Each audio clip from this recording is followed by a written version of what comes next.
చంద్రబాబు నాయుడు గారి ఆలోచనలు నిజంగా వాట్ ఎన్ ఐడియా సర్జీ అన్నట్టుగా ఉంటాయి. ఏంటి అంటే ఇప్పుడు వాస్తవానికి ప్రచారం అనేది ప్రతి పార్టీకి అవసరం, ప్రభుత్వానికి అవసరం, ప్రతిపక్షానికి అవసరం.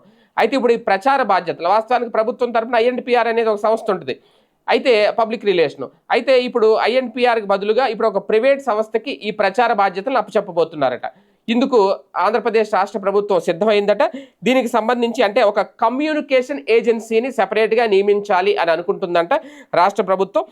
ఇది త్వరలో అమల్లోకి రాబోతోంది అనేది. ఇది ఇంకా అంటే ఒక సమాచారం మాత్రమే, అఫీషియల్గా అనౌన్స్మెంట్ అయితే లేదు. కాకపోతే ఒక కమ్యూనికేషన్స్ ఏజెన్సీ కోసం ఎంపిక కోసం ఆసక్తి వ్యక్తీకరణ రాష్ట్ర సమాచార పౌర సరఫరా సంబంధాల శాఖ ఒక ప్రకటన అయితే విడుదల చేసిందట. తొలుత జనవరిలో కమ్యూనికేషన్ ఏజెన్సీ ఏర్పాటుపై ప్రకటన విడుదల చేసినప్పటికీ పరిపాలనాపరమైన అంశాల్లో సవరణలు చేసి తాజాగా జారీ చేశారట.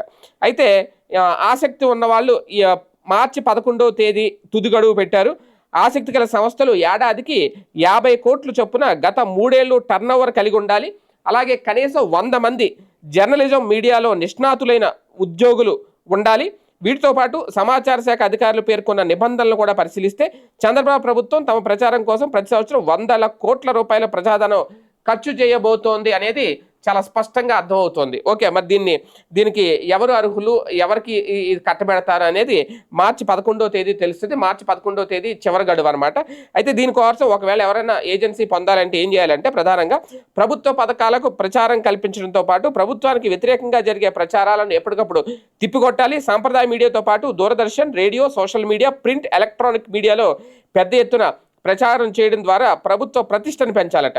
తెలుగు, ఇంగ్లీష్, హిందీ భాషలతో పాటు ఇతర ప్రముఖ భాషల్లోనూ ప్రచారం నిర్వహించడంతో పాటు ప్రభుత్వ ప్రతిష్ట పెంచే కథనాలను ఆయా మీడియాల్లో వచ్చేలా చూడాలి.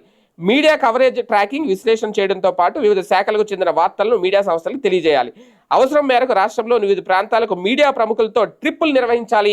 సీఎంతో పాటు మంత్రులు, ఉన్నతాధికారుల ఇంటర్వ్యూలు ప్రముఖ వార్తాపత్రికలు, టీవీలు, ఎఫ్ఎం రేడియో ఛానల్లో వచ్చేలా చూడాలి.